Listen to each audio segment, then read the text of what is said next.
Hey, welcome to Film Fanatics, three film geeks discussing movies new and old. My name is Dan. My name is Justin. And I'm Joe. This week, it's our first ever Best and Worst of the Year show. We'll each be counting down our top 20 and worst 10 of 2013.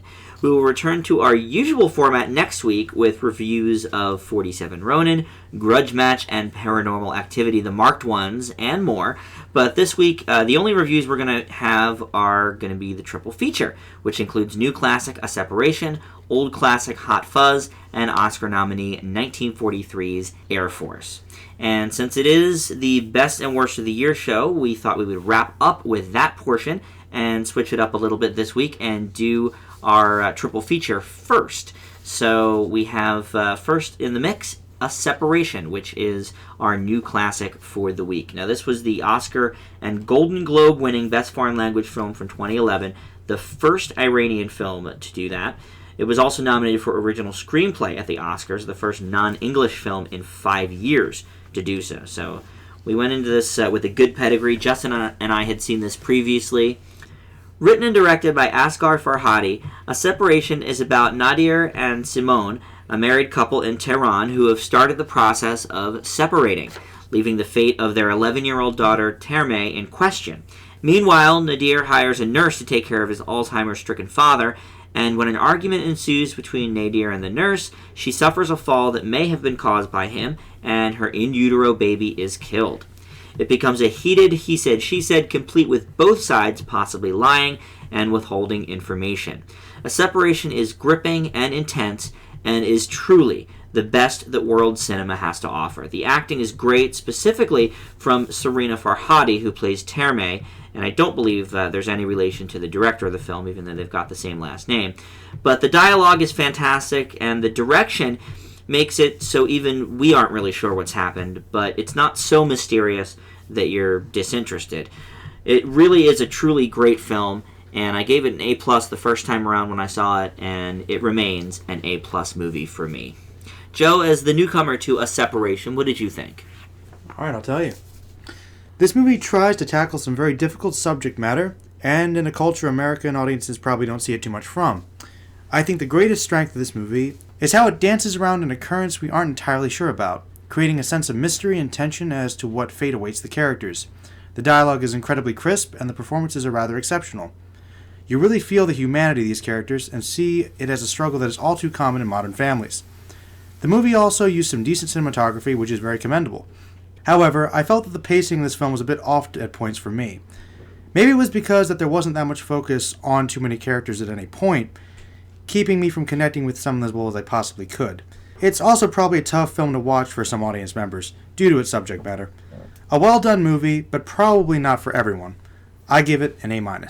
I mean, clearly you enjoyed it and got sucked into it. Yeah, it was good. I just felt that at certain points I was kind of losing interest. And okay. I felt, as I said, because there wasn't any particular amount of time focused on any of the characters for a great length of time, I didn't feel I connected with them as well as I could. But from what the writing was that actually stood, as well as the actors' performances, I thought that it was sold pretty well. Yeah. And I know you didn't love the ending of it. You know either. what? You didn't mention that, but thank you for reminding me. Yeah. Actually, that's probably one reason why it affected my grade. I understand the ambiguous ending. I get why it was there. But for some reason, it really bothered me and frustrated me. And I kind of wanted a stronger conclusion because I felt like the film was kind of building towards that. Yeah, it's entirely open-ended, so you do have to either get behind that or not. There's not even a hint, really. It's right. just kind of like there's two choices, and there's not even really any evidence at all as to what any real speculation is, which way she'll make the decision she's going to make at the end. So maybe that's what frustrated me, was that there was very little evidence of that. But it worked for the movie, it just didn't work for me. Mm-hmm. Justin, what do you think of A Separation? Separation benefits from understanding its seemingly simple concept and expanding it to the fullest possible extent. Every character has their own flaws and possible goals, and how they interact gives it a perfect human intensity. As a result, Separation becomes layered, and each of said layers furthers the complexity, pulling the audience in further and further. It's not always easy, as Joe put it, to watch, particularly given the subject matter, and the dilemmas can be argued both ways, which becomes frustrating but also equally realistic. And for that, I leave A Separation with the final high A that can ever possibly be delivered yay. for season 1. Yeah, Justin has never given A pluses before. Joe and I both do the A plus. So starting next episode, Probably not next episode. Well, but starting next episode, the A plus is possible. It's an official as standard. A grade. Yeah, Yes. I don't think he's going to give Grudge Match an A plus, but Who knows? We could be surprised. but it is a possibility, and I'm very happy about that. But I'm glad you liked it as much as I did, Justin. I watch probably the same amount of foreign films as you, maybe around 8 to 10 a year, and this is one of the very few that I've given an A plus to. Yeah, it was really a big surprise. It really was. I mean, I had seen it, as you probably did as well, after it had already won Best Foreign Language at the Oscars. So I knew going into it, all right, it's got a little bit of a pedigree to it. But I was just really, really blown away by it. I was going to say, if memory serves, I believe you had actually beaten me to it, and we're actually getting on my case to watch it. Yeah, I think I saw it first. For the end of 2012. And I just could not believe how good it was. Yeah. I wasn't really quite sure what to expect from the trailer that I had seen in a couple other movies I had gotten from Sony. But this was just such a well-written, well-put-together movie. I think that's actually why I got it. When I got it from Netflix, I didn't realize, I think at the time, it had won Best Foreign Language. But yeah, it had appeared on like 5 or 6 different DVDs in the previews, and I was like, all right, this looks like it might be interesting. Or it could be incredibly boring. And just sort of on the base subject of it does seem a little bit boring maybe.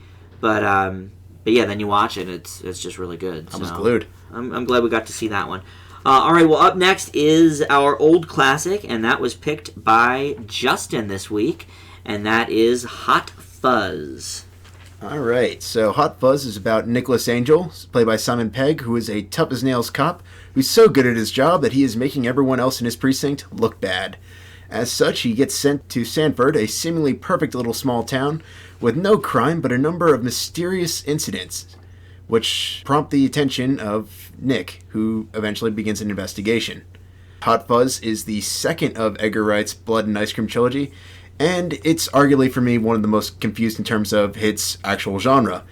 When I originally saw this, I was hoping for a straight-up parody of buddy cop films, and instead got somewhat of a comedic murder mystery. And that's not to say that it's not effective in the said genre. It just seems a bit odd given the material, and although there's still a parody of that hard-boiled genre near the end, particularly in the funniest moment in the entire film with an over-the-top action sequence, it's still a little late in the game. Hot Fuzz is still a great comedy thriller that continues to show the fantastic chemistry with Simon Pegg and Nick Frost that I hope film never separates them, because they are truly one of the best duos in the business. I give Hot Fuzz a B+. Good job. Joe, you of course have seen Hot Fuzz before, but let's hear your take on it. All right, no problem. You'll probably hear some echoes in this one. This movie is probably my favorite of the Blood and Ice Cream trilogy and related films, though it is also probably one of the weaker ones. I really like Pegg and Frost's characters in this film, and their chemistry is one of the best aspects of any of their movies, as it usually is. The constantly sarcastic, dry wit and self-aware humor combined with many kooky characters makes the story rather painless to watch. What's more, as well as with the rest of their films, there is a decent character arc for the character of Angel, though perhaps not as well done as in Shaun of the Dead or World's End. The mystery is silly, but actually pretty well put together, with a pretty decent twist. Not to mention that the last 20 minutes are a ton of fun for just about anyone. The big issue with Fuzz is that it tries to do perhaps a bit too much. In addition to poking fun at buddy cop movies and action movies in general, it actually takes a stab at murder mysteries and even a bit of horror. Personally, I think it works pretty well, but I will admit the tone isn't as fluid as it is in Shaun of the Dead, since that film had a bigger focus and probably better written characters. Still, I really love this movie, and I really never get tired of it. It's fun, it's witty, and it's action-packed. I give Hot Fuzz also a B+. All right. Well, you may hear some echoes in mine as well. Oh my. No, it's definitely hilarious, clever, fun, all of these things. Simon Pegg and Nick Frost are extremely likable, and like you said, I mean, their chemistry is great in everything. Now, this was the second of the Cornetto trilogy that I've seen. I've yet to see Shaun of the Dead, but I enjoyed The World's End earlier this year, probably around the same scale as I enjoyed this one. I do, however, tire of Wright's directing style and some of his choices. I pointed this out as we were watching it, but the fast-paced editing? The fast-paced editing, yeah, and specifically when they, like, zoom in on something. And they have that sound effect. Yeah, well, it gets really old. I understand that, but that is like a style of his. I personally don't tire of it, but I could get that. Yeah, I understand that's, one of his trademarks or whatever. I think he uses it a lot. You might be right. And he also used it in The World's End a lot as well. So I'm not sure why I'm going backwards in watching the Cornetto trilogy, because I saw World's End first and now Hot Fuzz. But I've heard for almost a decade how great Shaun of the Dead is. So I think you're working your way to the best one. I'm sure I'll get there eventually. And I did, for the record, the first movie I saw with the pair was actually Paul. Really? Which I enjoyed not quite as much as The World's End and Hot Fuzz, but I did like it. I think I gave it a B. It's not bad. It's not bad. I ended up seeing it because I like Seth Rogen, and also Kristen Wiig was in it. I didn't know Jason Bateman was in it when I went to it, but that was a surprise. I don't want to interrupt your review, but I'm curious. Have either of you ever seen Run Fat Boy Run? Yes. Only parts of it, unfortunately. Oh, was Nick Frost also in that? Yes, he was. A minor role, but that is also considered to be part of that little universe. Oh, I see. Okay. No, it's more of a drama than a comedy, exactly. Right, and that was not an Edgar Wright movie because I believe it was David Schwimmer. I believe so. That's correct. So, of the Edgar Wright movies, I've seen the two. But yeah, I've seen Paul, I have seen Run Fat Boy Run, and obviously I've seen Simon Peggy and a number of other things, including a couple movies we've reviewed here on the show already, like Ghost Protocol. But I do give Hot Fuzz as well a B+. I thought you didn't like it that much, Dan. Yeah, you had me worried, actually. You were like, it was okay. To be fair, when we saw it, it was in a double feature. And it is 2 hours long, as was A Separation. So by the end of the night, I was feeling the length of the movies a little bit. And you know me, sometimes that factors in at the time, but once I actually get to write my review and think about my grade, sometimes they go up a little bit. I thought it had to be pretty high because you were laughing most of the time. It was very funny. Okay. Yeah, it was. So I give it around the same as The World's End, like I said, which I originally gave a B, but for the year end, I believe I have bumped that up to a B+. So they are in the same vein there. All right, finally, in our triple feature, we have the Oscar nominee A to Z. We're going through every movie that's been nominated for an Oscar in the major categories, and we are now up to Air Force, which is a 1943 film that won Best Film Editing, defeating big names like Casablanca and For Whom the Bell Tolls. It was up for 3 other artistic-type nominations, and what makes it an Oscar A to Z for us is its nomination for Best Original Screenplay. Joe, tell us about Air Force. Air Force, a 1943 war film directed by Howard Hanks. This film follows the crew members of the Boeing B-17 Flying Fortress before and during the early days of the United States involvement in World War II. This was one of the first films to be based around the war and has often been considered a propaganda film. The movie introduces us to all the characters, from the strong captain with great responsibilities to the young rookie, the tough guy, the old mentor, and the comic relief guy. All your bases are covered. We learn all their backstories before seeing them take flight and eventually get some action against some Japanese troops in the Pacific. I'm not sure if this movie is exactly a propaganda film, at least not at first. The characters are mostly likable and human enough, and the actors give honestly decent performances. The problem is that it takes about half the film's runtime before we get to see any real action. Most of the film before that is honestly kind of boring after the first 20 minutes. When the action finally does come, it is actually rather welcome and looks really impressive for the most part.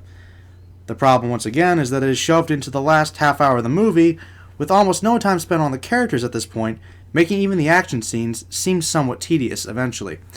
The worst part is that the story actually seemed to be going somewhere after the 2 hours, but then suddenly leads into an underwhelming non-ending.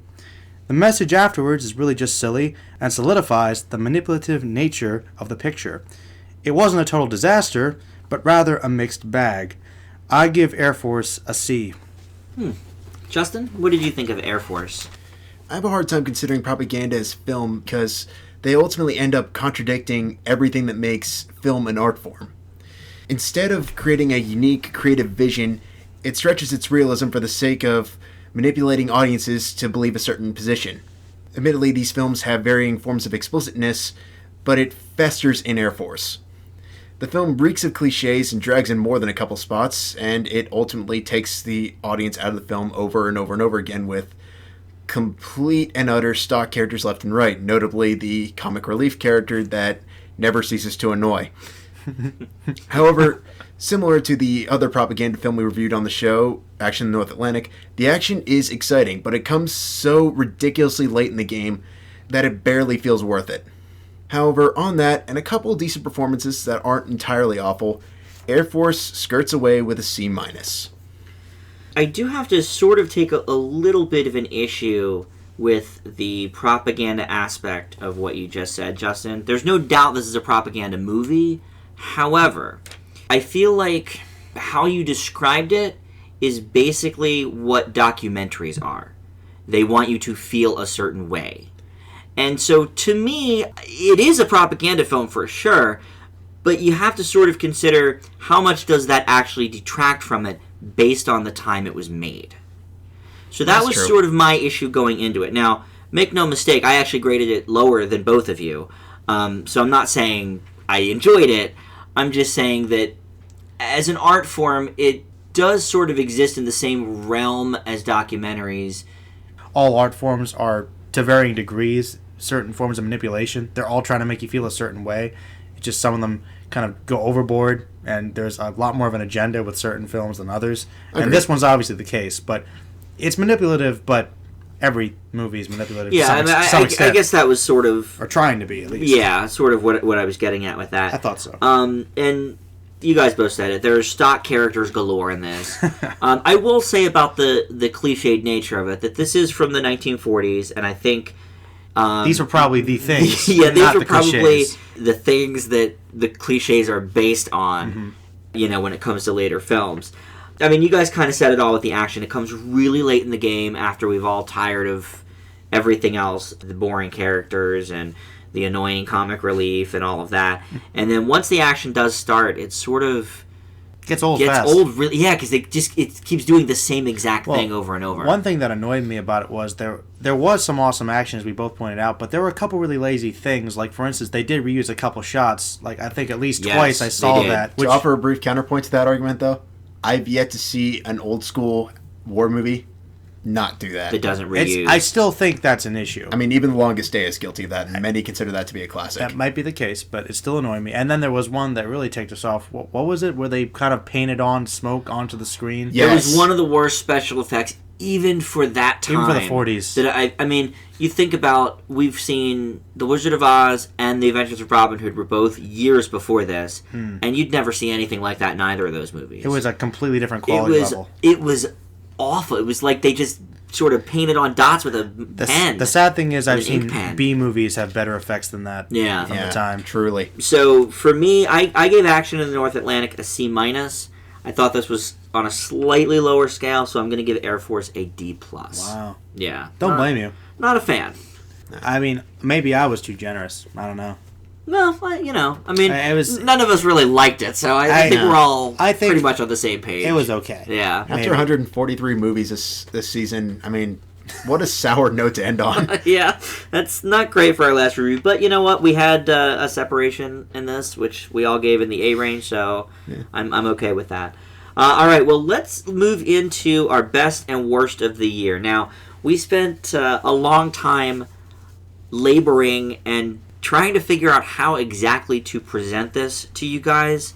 So hopefully you like what we've come up with. We're going to read half of our top 20, and then we're going to read most of our bottom list, and then most of our top 10, and then we're going to end with our very worst and the very best of the year, and that's going to wrap up our show. So hopefully it's not too confusing, but I do want to also mention a couple other things before we get started. Justin's going to start with his list first. Now, these are based on, Justin and I each saw 196 films for the year that these are based on. And we will be doing an Oscar wrap-up around the Oscar time for all the movies we haven't got to. There's certainly 4 that are sort of present in my mind, at least, that are maybe possibles from everything we hear, and that's August Osage County, Inside Llewyn Davis, Nebraska, and Her. That are getting these awards buzzes. We have not seen them yet. We'll be reviewing them on the show in the next month or so, but of course, as we haven't seen them, we can't add them to our list yet. So we're going to do an updated top 20 when Oscar season hits, and see if anything has changed places. Joe has also seen about 125, 130 movies for the year, so we have a lot to choose from. And Justin, we're going to start with you with our top 20. Okay, so before I begin, I just want to address what Dan and I are referring to as the 50 theater rule. Since often in 2012, if there's a film that comes out in only a couple theaters before 2013, we will honor them for this list. Yeah, most of them are very indie. The nearest city to us is Philadelphia. We didn't have a podcast in 2012, so we certainly weren't traveling to Philadelphia to see movies at that point. So we both sort of decided it would be fair to include them for this list. So that is included in our 196 total. But Justin, kick it off for us with your 20 through 11. All right, here we go. Number 20, Man of Steel. After the disappointment made in 2006, Superman Returns, I'm sure many an audience was left wondering, can there be a good present-day Superman movie? Thanks to director Zack Snyder, producer Christopher Nolan, and a great leading man, Henry Cavill, the answer to that is a definite yes. The action's great, the storyline is fantastic. I'm still not entirely sure if a Justice League movie is necessarily a good idea, but I have to say it is a great start. My number 19 is Rush. Ron Howard continues to show his talent as a director, and it doesn't stop here with his love of cars. Chris Hemsworth, who most people know as Thor, and Daniel Bruhl are fantastic as James Hunt and Niki Lauda, and the interplay between them is wonderful, and it just captures the time and spirit of racing beautifully. My number 18 is Disney's Frozen. I thought the change of the princess narrative to being a story more about siblings was awesome, and I really hope that they continue that with the next couple films that get released by them. The songs are ridiculously catchy and memorable, and I really hope that a couple of them get nominated for Best Song at the upcoming Academy Awards. The animation was absolutely gorgeous, and it almost feels like you're literally looking at a storybook. Number 17 is Steven Soderbergh's Behind the Candelabra. Soderbergh said that he was retiring earlier this year, and I honestly have to say he saved his best couple films for last. His wacky narrative about Liberace was great, entertaining, and very dramatic, particularly with the chemistry between Michael Douglas and Matt Damon, giving us one of the best made-for-TV movies I have ever seen. I want to stop you right there and just point out that, yes, normally we don't do made-for-TV movies. HBO, Showtime are a little bit different from that, just in case our audience is wondering. Because you and I both saw Behind the Candelabra. Joe, you saw it as well. You know, these are movies that are on a big budget scale. They get released on DVD. So I just wanted the audience to know we don't normally Lifetime movies of the they wouldn't count. Don't count for our bottom 10, even though they're horrible. You know. So continue with your number 16. All right, fair enough. Thank you for bringing that up, Dan. Yep, no problem. My number 16 is Prisoners. I thought this was a great, intriguing mystery. Jackman gives a fantastic performance that's well against the grain that he's normally been portrayed as being this big action hero. And I really have to give them praise for putting together one of the most ambiguous, thought-provoking endings this year in film. My number 15 is Saving Mr. Banks. I thought it was a great, unexpected story about the making of Mary Poppins that just comes together so well. Tom Hanks and Emma Thompson were wonderful, and watching them interact and play off each other was great, alongside the very, very well done performance by Paul Giamatti. But the one that really caught me off guard was Colin Farrell as he was great. As Mr. Travers, and it just comes together so well. My number 14 is Mud, going back all the way to episode 1. Honestly, one of the biggest surprises of 2013 for me. I had heard good things about it, but I wasn't quite sure what to think about going in. After seeing it, I would happily consider it one of McConaughey's best performances, and it's just got such great polished writing that I really hope gets recognized in terms of Best Original Screenplay for the upcoming Academy Awards. My number 13 is Side Effects. That would be Steven Soderbergh's other movie that he made this year before he retires. I thought it was a fantastic homage to Hitchcock thrillers. Like Candelabra, he really hit it home, and Rooney Mara continues to stand among the best young talent in Hollywood for me. My number 12 is What Maisie Knew. I think the modern day setting of a very classic story complemented the material very well. The cast of great characters, particularly Julianne Moore, really sold the material, and how it progresses over the entire film never ceases to draw intrigue. And my number 11 is All Is Lost. I really have to commend this movie for doing so much with so little. Redford gives a great performance while only really speaking a few lines in the actual movie. And as such, the intrigue never ceases and has some really beautiful cinematography and lighting at points that I hope gets recognized in terms of technical awards with the upcoming Oscar season. All right, good start to the list. Definitely some repeats from what I'll have on mine. I imagine maybe some repeats from what Joe will have. I do want to say about Rush, when we originally had reviewed that, I gave it a B+.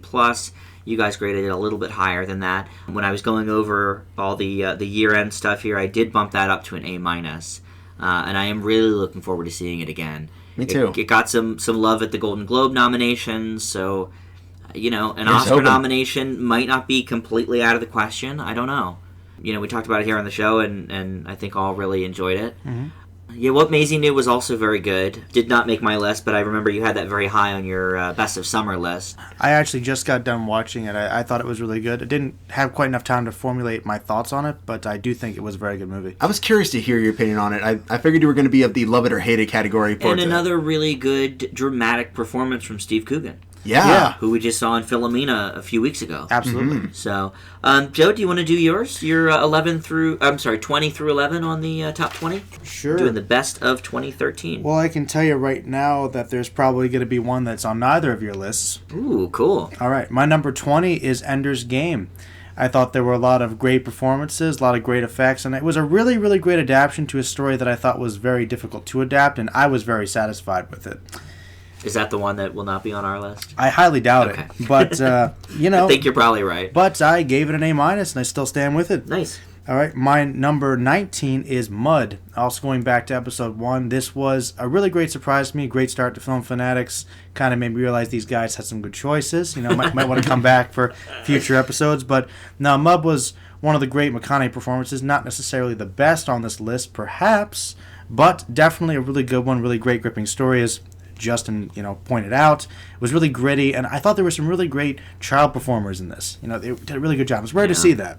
My number 18 is Philomena. This was one that caught me off guard because I wasn't really expecting it to be something I would like, but I heard you guys give it a lot of praise, and I went into it, and I really enjoyed it. It was a very heartfelt, down-to-earth story, but had some solid performances, and even though it was a bit short on the runtime, I thought it hit a lot of those points really well.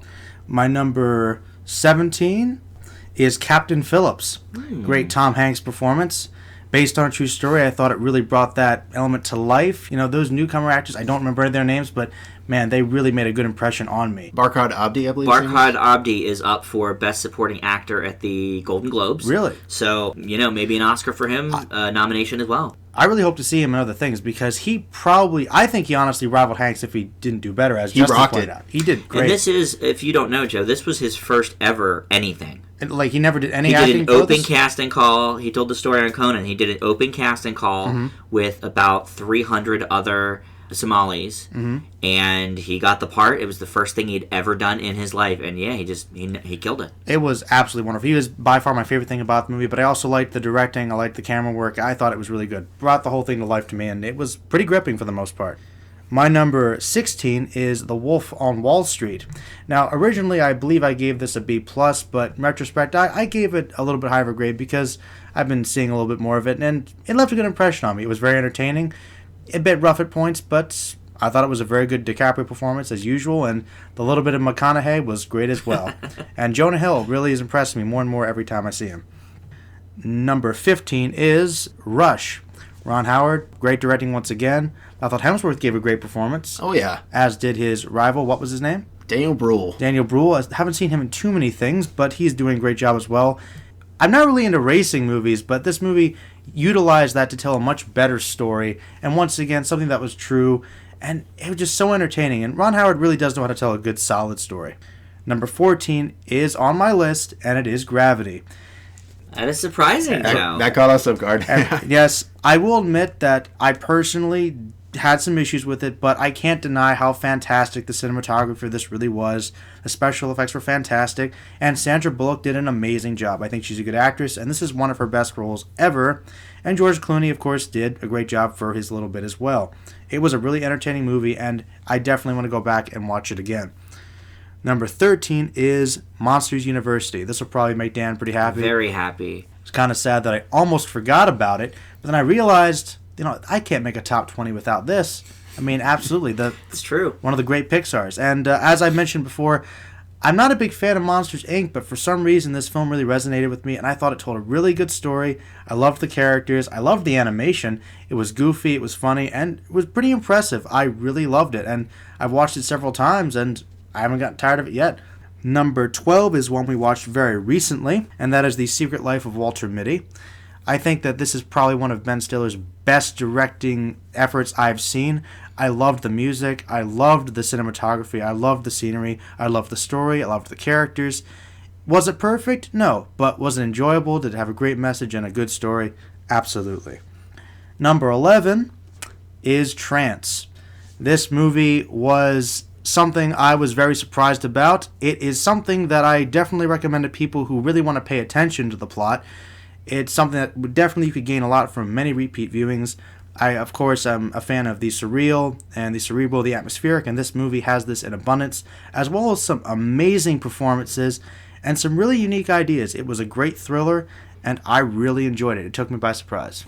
Joe, that's awesome. Yeah. Justin and I gave Joe a big stack of DVDs the last couple of weeks and just said, here's some that we liked this year that you might be into. And I Trance was sort of one that I thought maybe you would like, just knowing you, but it is one that sort of it seems a little divisive. It didn't do that well critically. I can understand that. Honestly, I can say this right now. I don't think this is a film for everybody. It's not. But if you're into thrillers and if you like thinking and if you like heavy atmosphere, this is a film you'll enjoy. And I would recommend it to people that at least want to take a chance.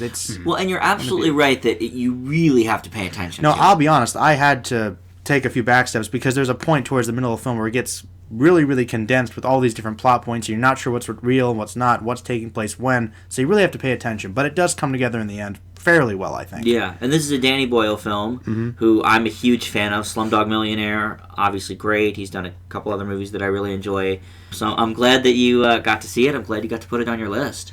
That's awesome. All right, well, my list...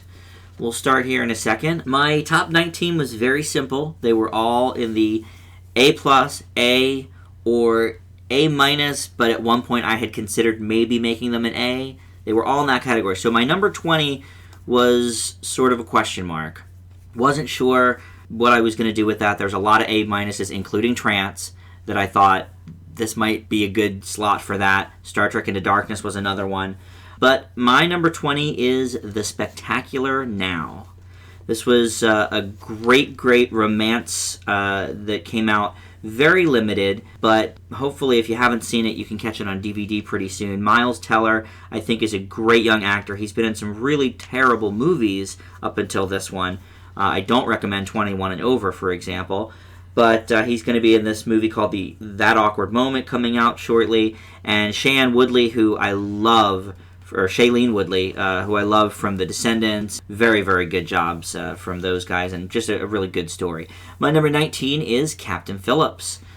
This was a really good movie. I agree with everything Joe said about it. Hanks gives a fantastic performance, as do the Somali pirates, and some of the ancillary characters really do a good job here as well. And I think Paul Greengrass did a great job directing, especially when it got to the closed spaces. That was my favorite part of it. Yeah, the little ship. Yeah. My number 18 is 20 Feet from Stardom. This is one of two documentaries on my list, and this is one I touched on briefly when we talked about our best of the summer. It's a movie about basically backup singers in the industry and how they've managed to eke a living for decades, some of them, including Lisa Fischer, who has tried a solo career and now is the regular backup singer for the Rolling Stones. Not a bad gig if you can get it. But interviews with a lot of the stars themselves and the backup singers. Just a really, really well thought out and well done documentary. Number 17 is The Butler. And this was originally an A, but I have bumped it down to my highest of the A minuses on the list. Stacked aside some of the other movies that we've seen recently, including 12 Years a Slave and Mandela, it does have a few problems, including its running time. But certainly all the actors portraying the different presidents was really fun, and it really is just a very gripping story. My number 16 is another documentary, and it's called Stories We Tell. Now, this is actress Sarah Polley basically trying to dig up her family history of her mother, who was an actress in the 60s named Diane Polley, and who her real father is. And there's interviews with her not real father, her actual real father, all of her brothers and sisters. It's just very interesting, and I'm hoping at some point we can show this for a new classic, because I would love to be able to talk at length about Stories We Tell. It's really, really riveting. My number 15 is The Secret Life of Walter Mitty. I'm a huge Ben Stiller fan. We just talked about this at length on the show last week, so I don't have to say too much about it, but what Joe said pretty much speaks for it all. I mean, the cinematography is great, the music is great, the direction is spot on, and it's just a great story. My number 14 is No. This is a Spanish language film set in the 80s during a very important Chilean vote to whether or not their sitting president should automatically remain in power for another 8 years. Now, the star of the movie, Gael Garcia Bernal, is hired by the No side to spice up their campaign and create awareness with a bunch of fun television commercials. It's completely phenomenal. It's a great movie. Its Best Foreign Language Oscar nomination was completely deserved last year. My number 13 is Gravity. Now, I had thought about putting this a bit higher on the list, but I have to say, in thinking about it, yes, it was completely stunning visually. The performances are great. However, it strikes me as a in-theater only kind of a movie. Sort of like Avatar. I thought the story in this was a lot better than the story in Avatar, but Avatar loses a lot when you watch it on a small screen. And unfortunately, at this point in time, unless maybe it's still in the dollar theaters, that's the only way we're going to see Gravity. So if it was for theaters only, I would probably put it a little bit higher. My number 12 is The Conjuring. This, for me, is the best horror movie in years. It's the true story of Ed and Lorraine Warren as the investigators, and Patrick Wilson and Vera Farmiga just did great in their roles, and it was very, very scary. I came out of it just bawling my eyes out and shaking. So that lands at number 12. And my number 11 is Frozen. Great movie, as Justin said, you know, all the great songs and just the great story with the princesses and everything surrounding it. So that is my number 11. I was actually expecting that to be a little bit lower, given the fact that I'm not quite sure if you liked it as much as I did it. I think we gave it the same grade. I'm not entirely sure. I thought you gave it an A. Yeah. Oh, yes. You liked it more than me then. My A's started at number 16. So the last 6 movies I said were all A's.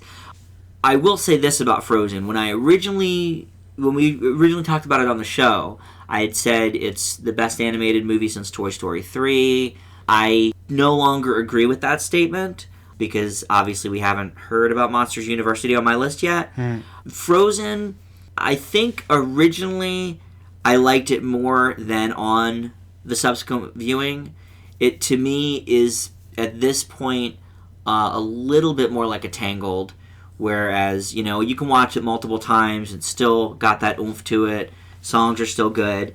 But for me, I saw Monsters University twice as well, like Joe did, and that's one I can't wait to see again. Frozen, if I don't see that for another couple of years, you know, that's all right.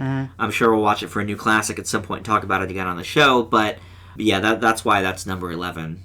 Yeah, I thought The Conjuring was an interesting choice. That was a good one. Yeah, you know, I've had a few horrors in recent years in my top 20. Paranormal Activity 3 and Insidious both made my top 20 that year, which I believe was 2011. I doubt Insidious 2 will be anywhere. Insidious 2 is not coming up in my top 10. Didn't think so. But yeah, I thought The Conjuring was it was a great throwback to old school horror movies while still being completely scary. After a lot of thought, I did consider putting it somewhere in my top 20, but it didn't quite make the cut. It's still by far the best horror movie that's come out this year. I do have to say, though, props for putting No on your list. I was most certainly not expecting that. No, I originally actually did give an A-2, and then as we were talking to Jill about it recently, it just got the wheels turning again about what a truly great movie it was. Absolutely. And I'm excited to see that again. I believe Stories We Tell is the only thing in my entire top 20 that Justin has not seen. We'll get to it shortly. But yeah, that's going to be one that we're going to have to talk about for the show. Oh, no question. Yeah. All right. Well, do you want to do the bottom now? The worst of the worst? Justin, we'll start with you and do 10 through 2. How about that? Oh, boy. Okay.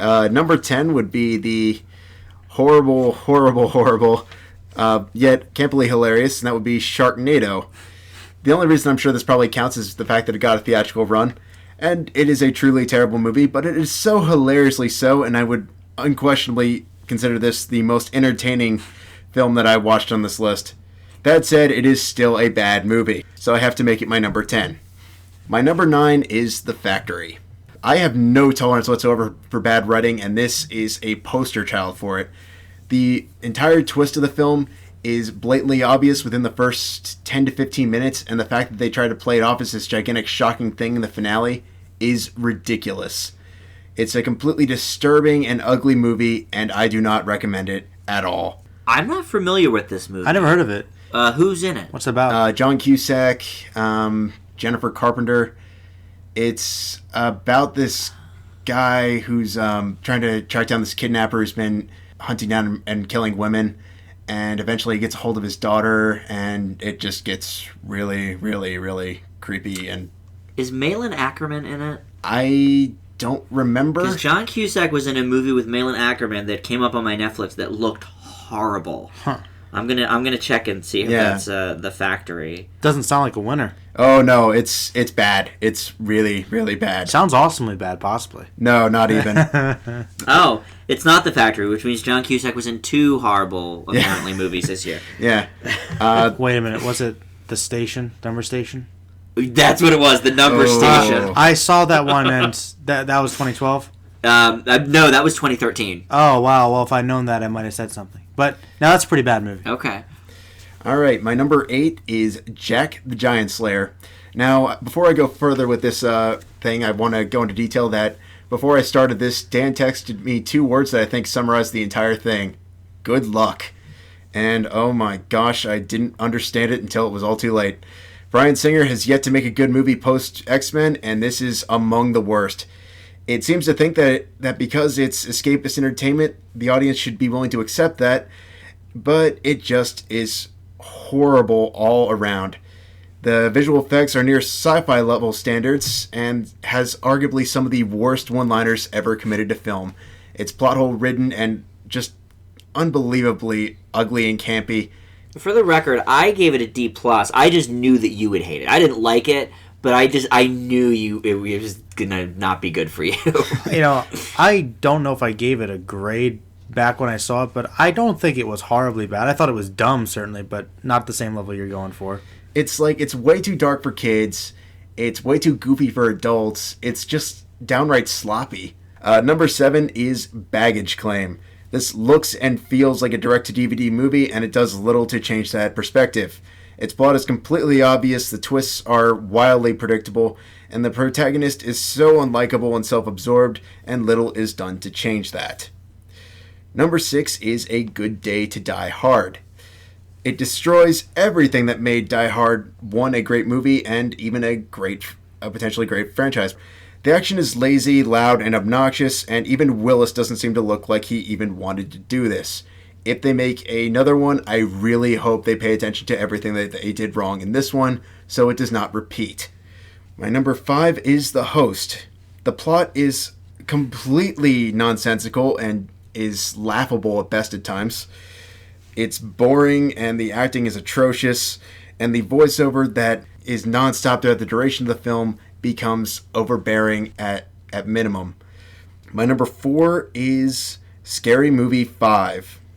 It's yet another obnoxious, quote, parody movie, which apparently in this day and age means we're not necessarily parodying things, but more or less shoving as many pop culture references as we can in one single movie. The acting is horrible. The jokes are wildly unfunny. But the reason this ends up so high on my list is the fact that there are times where I don't even think it had a budget.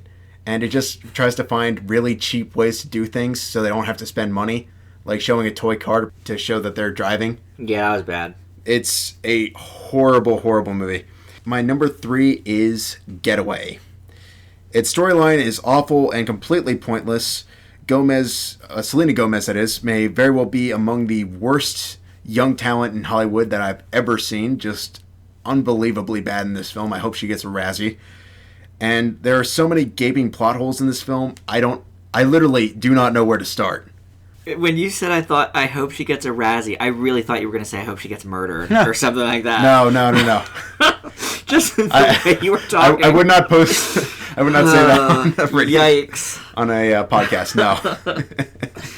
And my number 2 is Movie 43. Oh. This is all around awful.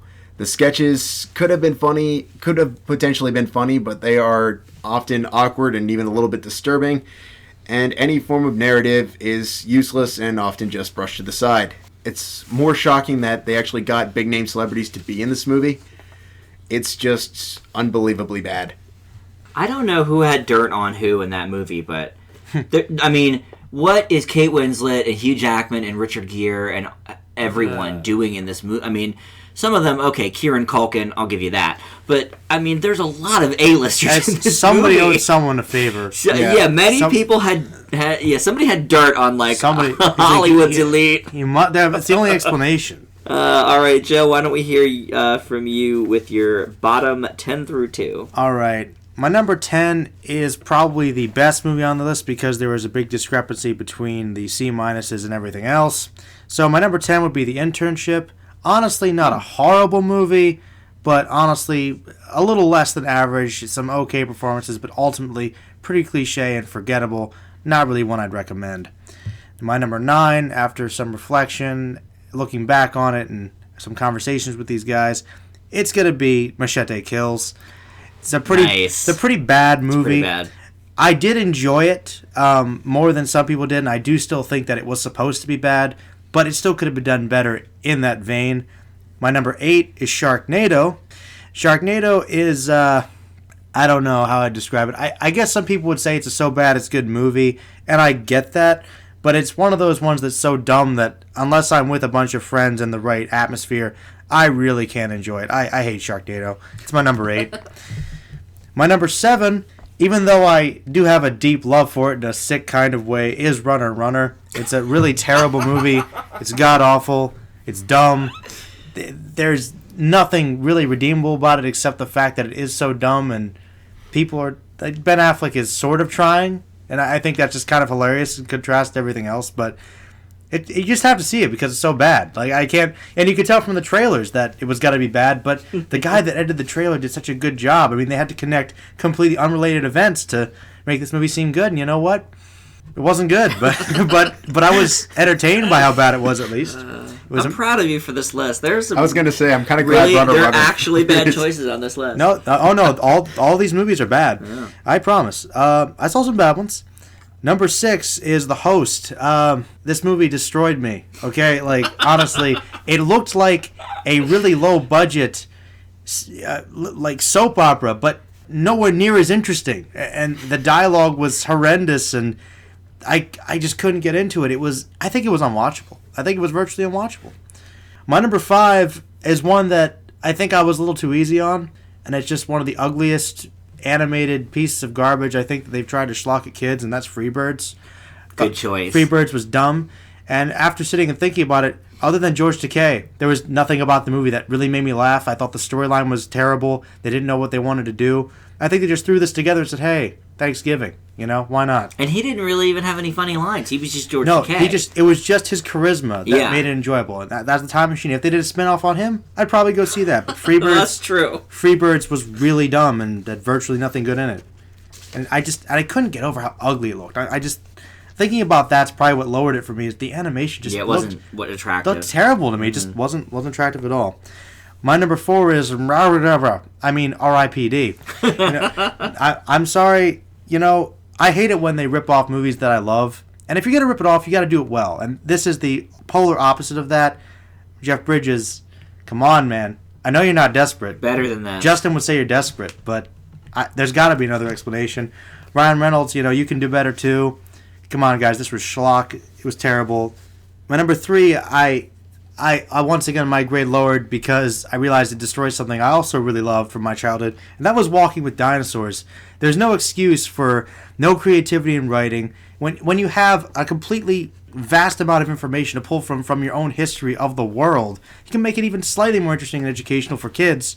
And the terrible voice acting, you don't even try to sync up the lips. I mean, even Disney's Dinosaur was far better, and that's sad. That's really sad.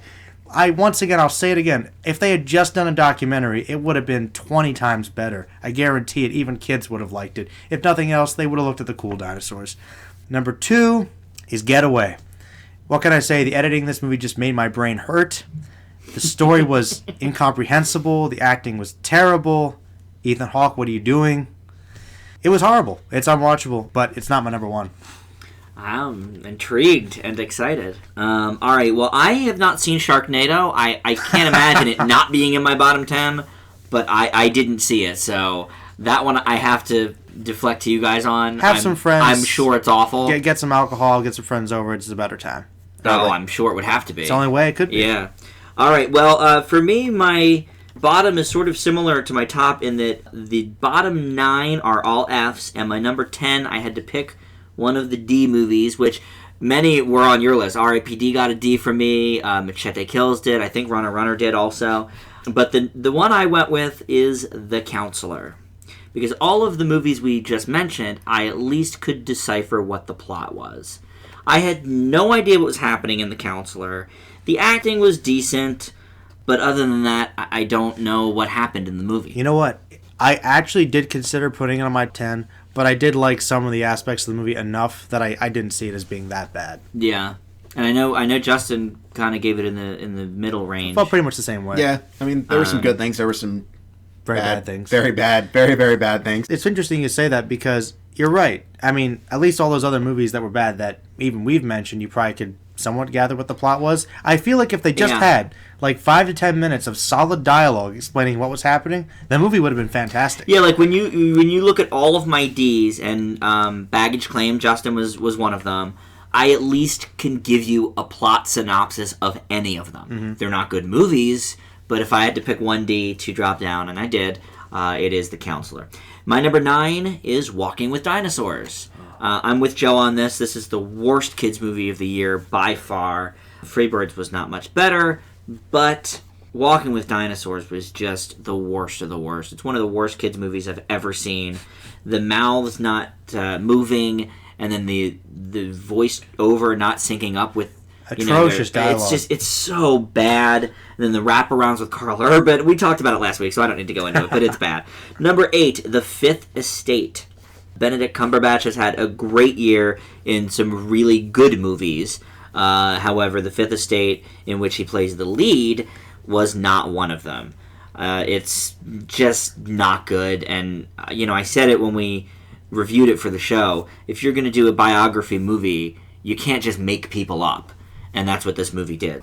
The Host is number 7. Joe pretty much said it. It's practically unwatchable. Justin and I had the luxury of seeing this by ourselves. We were the only ones in the whole theater.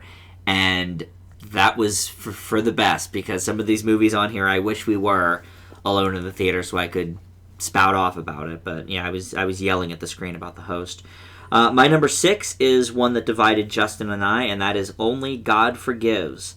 I'm very much anticipating Joe to watch this at some point on DVD and give us his opinion. I think you might like it. Well, the thing is, I really wanted to watch this, and I'll probably get to it once we do our Oscar show, because there's a very divisive nature. It's one of those things where I've heard it's a complete garbage. I've heard it's a masterpiece. Yeah, I've heard both. And reviewers are the same. Critics are the same. It's not just us two guys here. It's, I'll be honest, I was hesitant because I'm afraid, what if I put this in my top 10? Would Dan murder me? That would hurt me. I wouldn't murder you, but that would hurt me. It probably won't be. I mean, Justin doesn't seem to think it will be, but it's one that I may like. So I'll let you know for sure. My number 5 is Movie 43. We already talked about how so many great actors are in this. Now, what baffles me about it the most is that when they were trying to, like, defend, well, we were in it because we were only in one scene and we saw the scene and we thought that scene was funny. No, you didn't. There's not one funny scene in the whole movie, so that's a lie too. Yeah. So I still defer to the blackmail synopsis of that. My number 4 is To the Wonder. I am just not a Terrence Malick fan. I think his style is highfalutin snobbery for highfalutin snobbery's sake. I feel the same about Only God Forgives with Nicholas Winding Refn, but Malick for me is just the worst in this regard, and To the Wonder is just not a good movie. Another one that divided Justin and I a little bit. My number 3 is A Glimpse Inside the Mind of Charles Swan III. Charlie Sheen is in this as the star. He stars as Charles Swan, and it is atrocious. It makes movie 43 look like the comedy gem of the year. It is so awful. I don't recommend it to anyone. Wow. I used to be a Charlie Sheen fan, by the way. This was years before his meltdown. But like when 2.5 Men first started, when he came on Spin City, I thought he was funny. Hot Some Shots. of his older movies. Yeah, Hot Shots, his scene in Ferris Bueller's Day Off. Classic. But the last maybe like 6-7 years, I've just kind of turned. I stopped watching 2.5 Men after about 2 years. It's kind of devolved a bit. Yeah, he's just awful, and the movie is not good. My number 2 is Spring Breakers. Now, a lot of people may have thought this was my number 1 worst of the year, and I certainly was wishing that Justin and I were alone in the theater that day because I was bottling up my rage for this film. But I do have to say, and this is, I guess, the reason Justin didn't give it an F, he gives it a D. At least it was trying something a little bit different. None of it worked. Let's not mince words. But I guess they were going for something, and even though it was stupid and terrible... Does that mean you're giving some points for originality? Over what my number 1 is, yes. They're both Fs, and they are both horrible, horrible, horrible movies. But I had to decide somehow which to make my least favorite of the year. So I went with, well, at least there's something a little bit that they're trying in Spring Breakers. Yes. You probably thought that was going to be my number 1. I had a couple thoughts, yeah. I thought it was. I'm surprised Charles Swan III made it on the list. I heard it was a bad movie, but I didn't realize it was that bad. Let me put it to you like this. 12 Years a Slave was funnier than Charles Swan III. Wow. Let's just say that. Wow. Oh, wow. It's bad.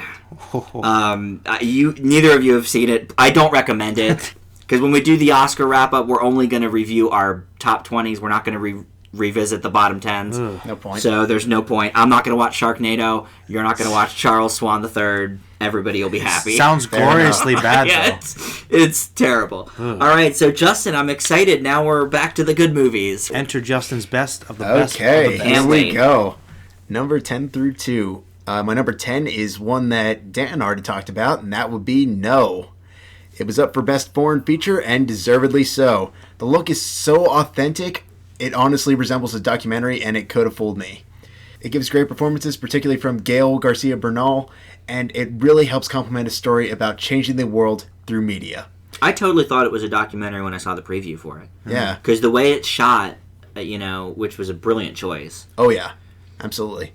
My number 9 is Fruitvale Station. It has a phenomenal performance by Michael B. Jordan. I really hope he gets a lot more things after this. Like Dan, I'm hoping that awkward moment actually turns out to be pretty good. I thought this was a very raw and realistic movie. And the ending is so downright devastatingly sad and frustrating. It just completely is one of the most powerful films of 2013.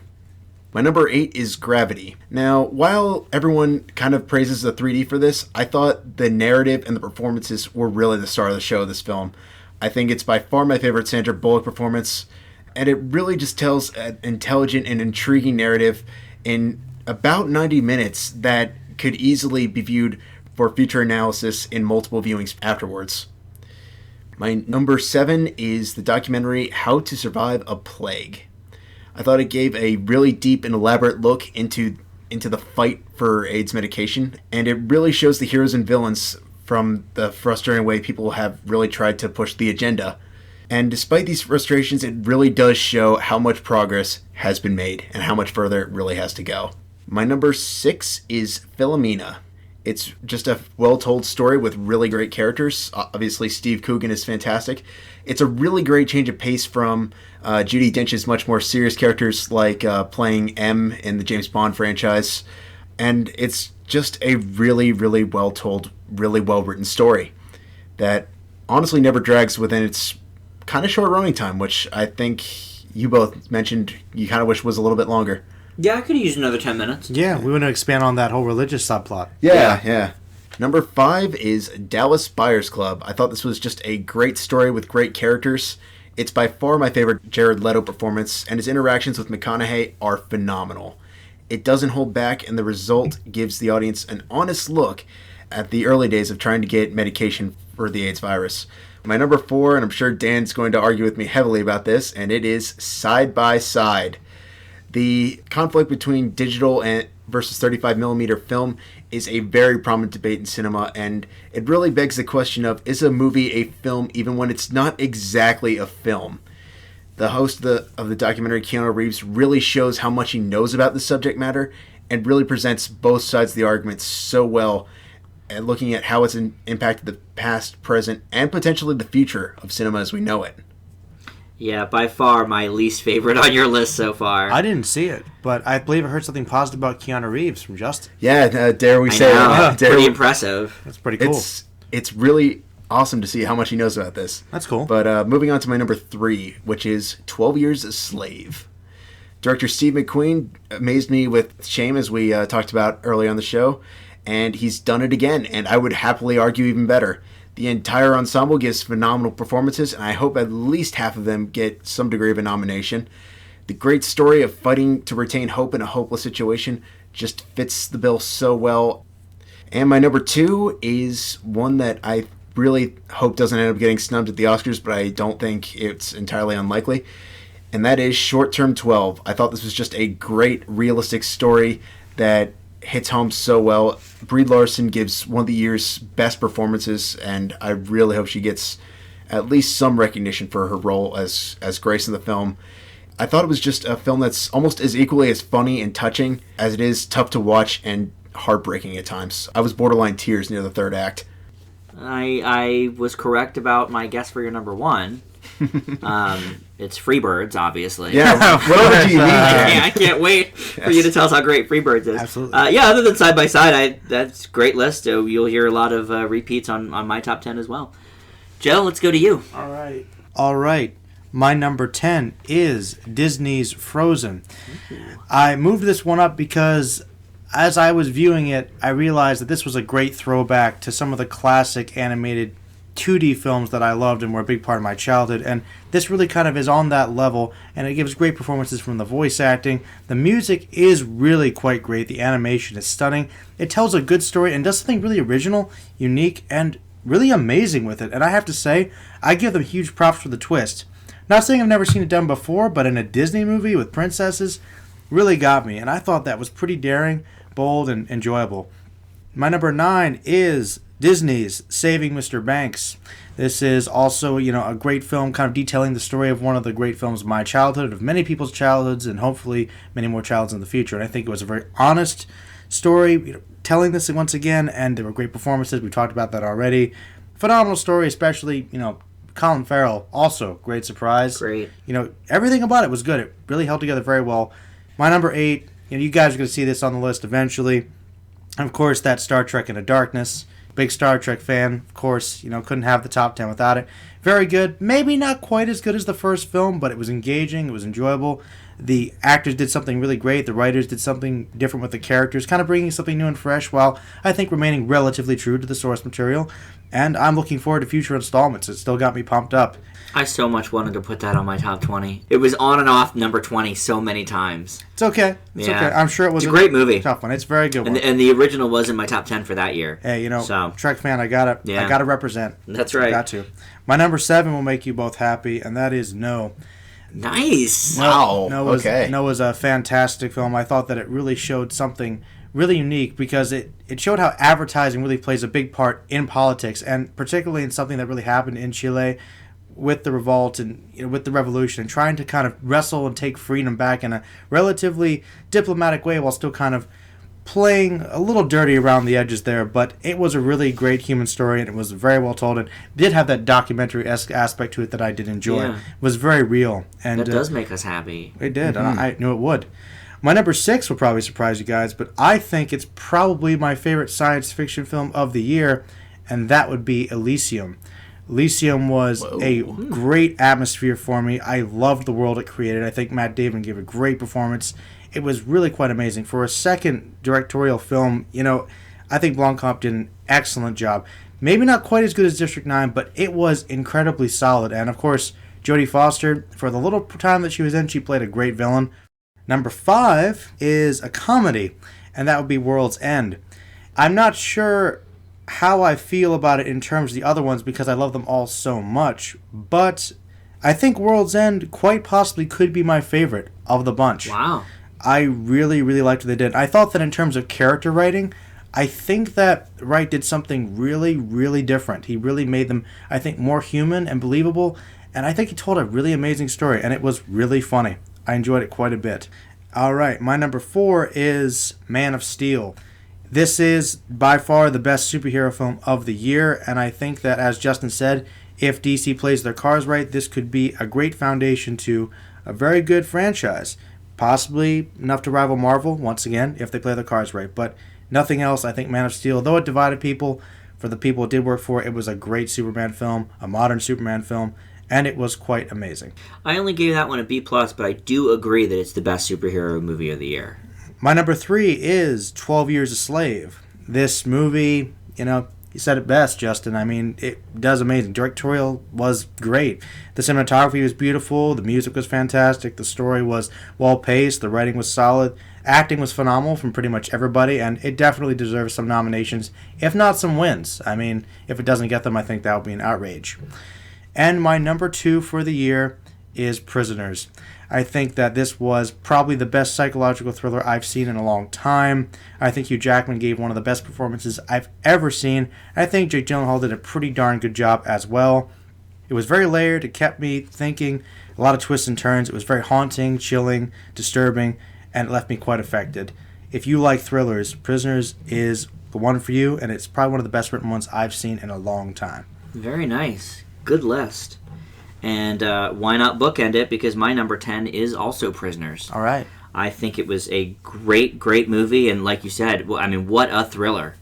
The twist ending was great, and the open-ended nature of it was just very, very cool.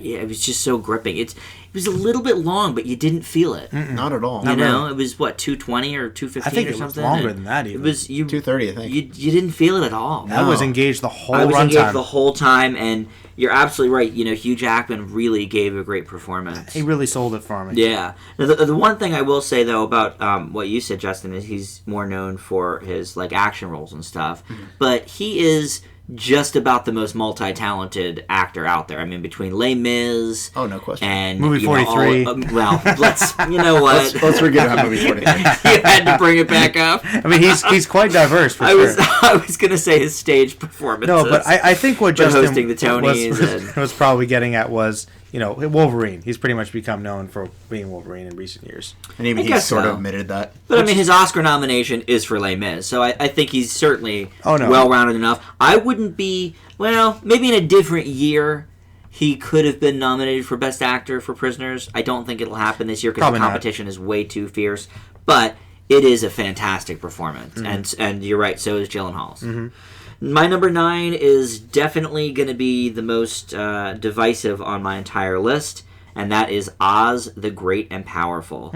I love this movie. Wizard of Oz, of course, is my favorite of all time, so I was a little bit hesitant going into this. I was excited, but I didn't want to get my hopes up because what if it was terrible? For me, it was not. It was fantastic. A lot of people had gripes about Mila Kunis in it and how she played the role. I thought she was really, really good. And I thought she, just like when we saw Black Swan and she sort of stepped outside of her wheelhouse a little bit. She did it again here, and I thought it really worked. My number 8 is Fruitvale Station. I agree that Michael B. Jordan is a great up-and-comer, Justin. I hope that there's not too many great actors this year in the ranks, because he definitely deserves a Best Actor nomination. Oh, yeah. There's a lot, obviously, that are going to be in the mix, but his portrayal of Oscar Grant was heartbreaking and touching and funny and just the whole package. My number 7 is the long-awaited Monsters University. It was going to be on my list somewhere. The way it just tackled college life so precisely, even though these aren't even people, they're monsters. They are people. Just like the Toy Story people aren't toys, they're people. Well, that's what Pixar does best. And you're absolutely right. That is what Pixar does best, and that's why I do have that slightly higher than Frozen on my list. My number 6 is Dallas Buyers Club. Fantastic performances once again all around. Matthew McConaughey's Ron Woodruff is just amazing. It's certainly his best performance. Jared Leto, of course, his best performance, although I do like him in a lot of things. He gives a great job here as well. My number 5 is American Hustle. Sad to see this wasn't on either of your guys' lists, but I knew I liked it more than you did, so not entirely surprising. But, we talked about this just a few weeks ago, so I won't go into too much detail, but great performances, a really great capturing of the time period with the set pieces and the hair and just everything in American Hustle I thought was good. Number 4 is Short Term 12. Brie Larson and Caitlin Dever give fantastic performances. Unfortunately, Justin, I fear that this one will be overlooked at the Oscars. I know Entertainment Weekly's been pulling for it very hard. Maybe something in the screenplay realm I was going to say it's awesome. It's going to be a crying shame. But it's just not a movie that a lot of people saw because it just didn't get the right marketing push. But it is one that now that it'll be out on DVD pretty soon here, I think everybody should check out. If there's one takeaway I think from this podcast and doing our best ofs, it's Short Term 12 and No. They're two fantastic movies that I think unfortunately just aren't really in the conversation because not a lot of people know about them. Right. Did you have 12 Years a Slave at number 3? I did. Well, that makes it 3 in a row. Huh. My number 3 is also 12 Years a Slave. Now, when we first talked about this on the podcast, I specifically said in my review for it that it's probably an A-plus film, but that I was giving it an A- because of my own comfortability factor. About half of my grades do factor in my own personal enjoyment, and to be honest, it isn't a movie that I necessarily enjoyed, but let's be real, it's a great movie. Fantastic. And it's one in that pantheon of Schindler's List that it is hard to watch beyond belief, but you kind of do need to watch it. If you're a movie fan, you owe it to yourself, no matter how hard it is to get through, to see 12 Years a Slave. And I do think that probably the Best Picture race is going to be between that and Gravity, just based on what I think each will be nominated for and how I think the Academy likes to vote. I think those will be the two front runners. My number 2 is Mud. For a long time, this was my favorite movie of the year, but it does slip down to number 2 here at year's end. And if we were doing this podcast 3 years ago and somebody said to me, I bet all 3 of you will have 2 Matthew McConaughey movies in your top 20 at the end of the year, I would have said they were crazy. But really, as we've talked about between Dallas Buyers Club and Mud, when we've reviewed both of them on the show, he has really made a great turnaround the last couple years. I think his performance is probably better in Dallas Buyers Club than it is as Mud, but for me personally, I think Mud is just a better film. The child actors, as Joe pointed out, are fantastic, and I think Mud is another one that if you have not seen, do yourself a favor and check it out. It is on DVD now.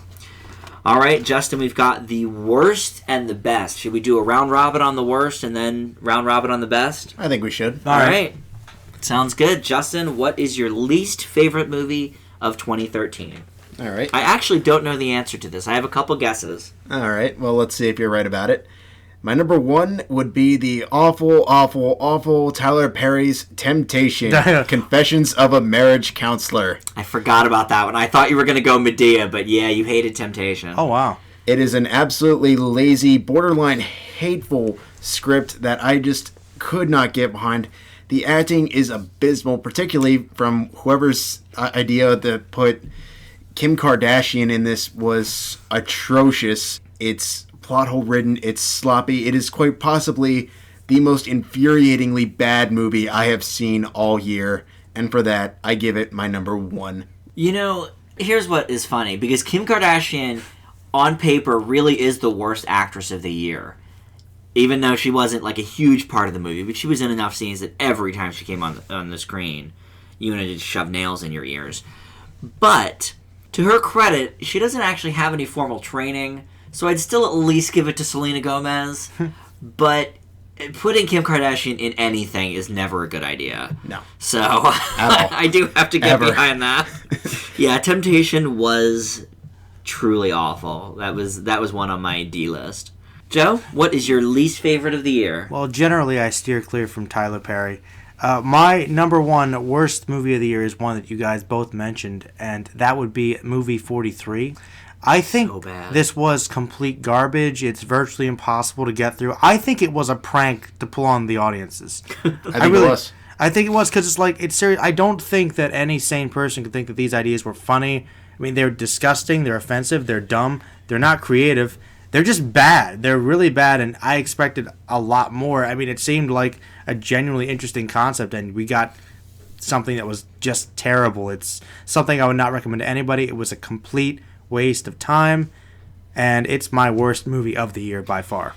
And there's such a difference between gross out humor that is funny. I mean, like we saw in Bad Grandpa, there was some gross humor in that. There were. But it was really funny. It was. Some of it. Part of the reason I really didn't like it was the plot synopsis I read online actually sounded interesting. Exactly. The problem was the plot synopsis was not of said movie. It wasn't. It was a complete, like, wrong advertisement. It was a lie. Well, they had two separate movies, and the UK got one wraparound, because what we saw was two people basically holding a studio exec hostage while, spewing these really awful ideas to them. But UK, and maybe the rest of the world, I don't know, got a completely different subject for the interspersing of the scenes. The way I heard it was about like these kids trying to find this really bad movie called Movie 43, yes, which is where it that's got what started. I heard. Sounds interesting. Yeah. Was not that. We That's found not it. what we Which saw. was not at all. No, we found the bad movie. Yes. We found it. Yeah, we did. There was no mystery. And it was bad indeed. And my number one worst of the year, Justin, what do you think? Not Spring Breakers. Oh, God. What's the other one? Getaway? No.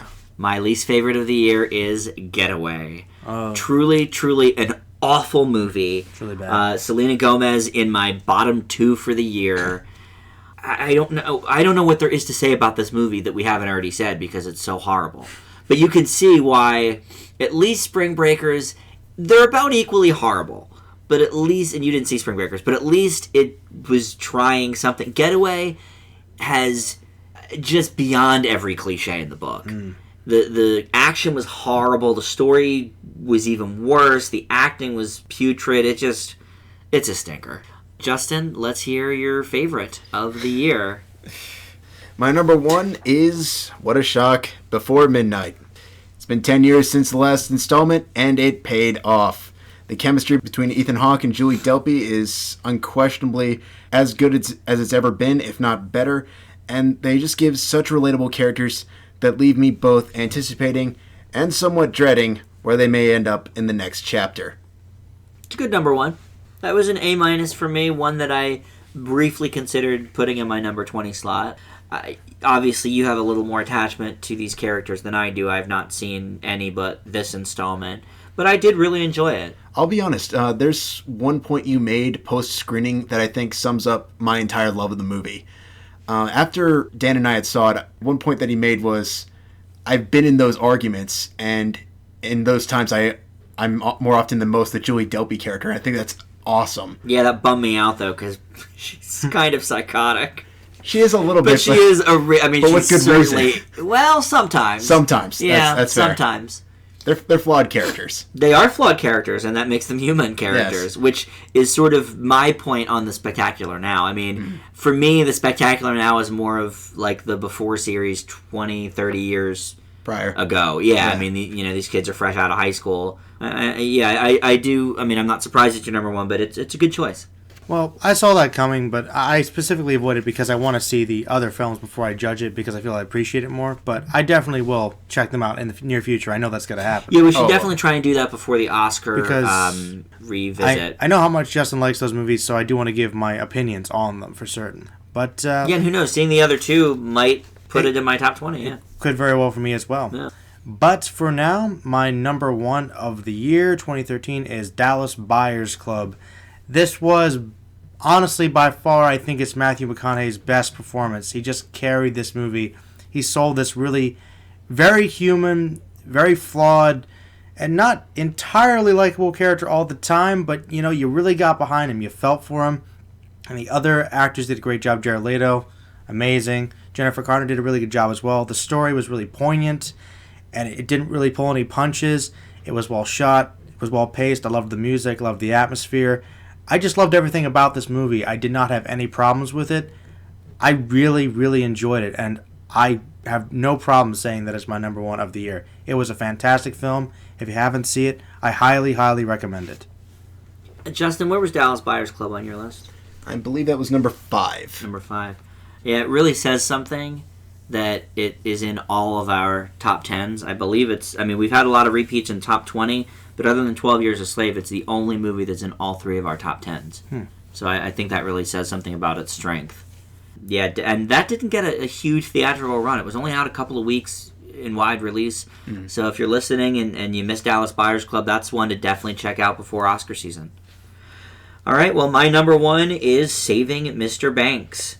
We just reviewed this on the show last week, so I don't have to go into too much detail, but it's a phenomenal movie. I do think that as a standalone movie, if you're not familiar with Mary Poppins that much, I do think it loses some of its impact. My little brother, who's only seen Mary Poppins once a long time ago, didn't really appreciate it as much as me and my friends have and my parents. It is a true tearjerker for the year. I think the performances were great. I would love to see Emma Thompson, like we talked about last week, get a Best Actress, not only nomination, but an award for her portrayal of P.L. Travers. And it's funny, because if you look at my top, let's say 15, because Frozen was number 11, there are 4 Disney movies on there. A lot of people want to complain about, The Lone Ranger was terrible, Disney, Yeah, they took a crap with Lone Ranger, it's true.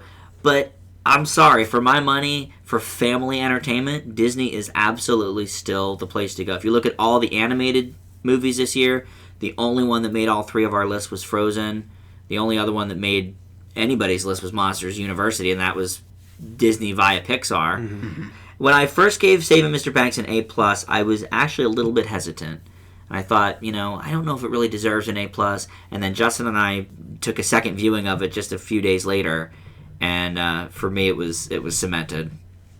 So that's it. That's our best and worst of the year. If there's some out there that you have not seen, definitely take a cue from our lists. If they're not out on DVD yet, a lot of these will be out on DVD very soon. Short Turn 12 included.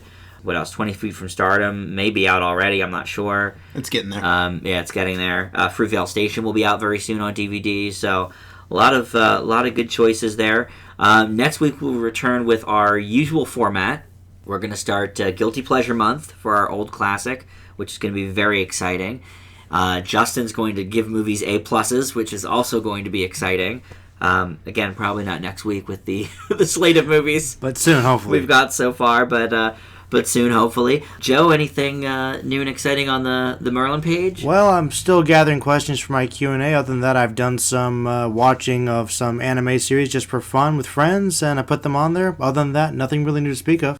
All right, well, we would love to hear from you guys listening with your best and worst. Let us know on the comment section of YouTube here, or you can always add us on Facebook. We're at Film Fanatics with an exclamation point. That's the group there. And our Twitter is at Film Fanatics Pod. So thanks for listening. This has been the Best of 2013 show. We'll see you back here next week. Bye!